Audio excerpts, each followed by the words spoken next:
তোমরা সবাই অস্থানিক মূলের কথা শুনেছো। আজকে আমি তোমাদের অস্থানিক মূল দেখাবো। এই যে দেখো, এটা হচ্ছে অর্কিড গাছ। অর্কিড গাছের কাণ্ড থেকে এই যে জিনিসটা বের হয়েছে, এটা হচ্ছে অর্কিডের মূল।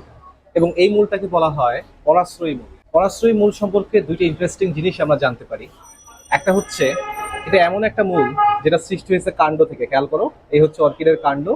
সেই কাণ্ড থেকে এই যে মূলটা সৃষ্টি হয়েছে। তো যেহেতু এই মূলটা কাণ্ড থেকে সৃষ্টি হয়েছে, তার মানে এটা একটা অস্থানিক মূল। কারণ স্থানিক মূল তৈরি হয় শুধুমাত্র ভ্রূণমূল থেকে।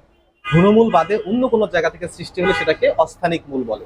তাহলে এই মূলটাও কিন্তু হচ্ছে একটা অস্থানিক মূল। দ্বিতীয় কথা হচ্ছে, পৃথিবীতে যত রকম মূল পাওয়া যায় সবাই পানিকে শোষণ করে তরল অবস্থায়।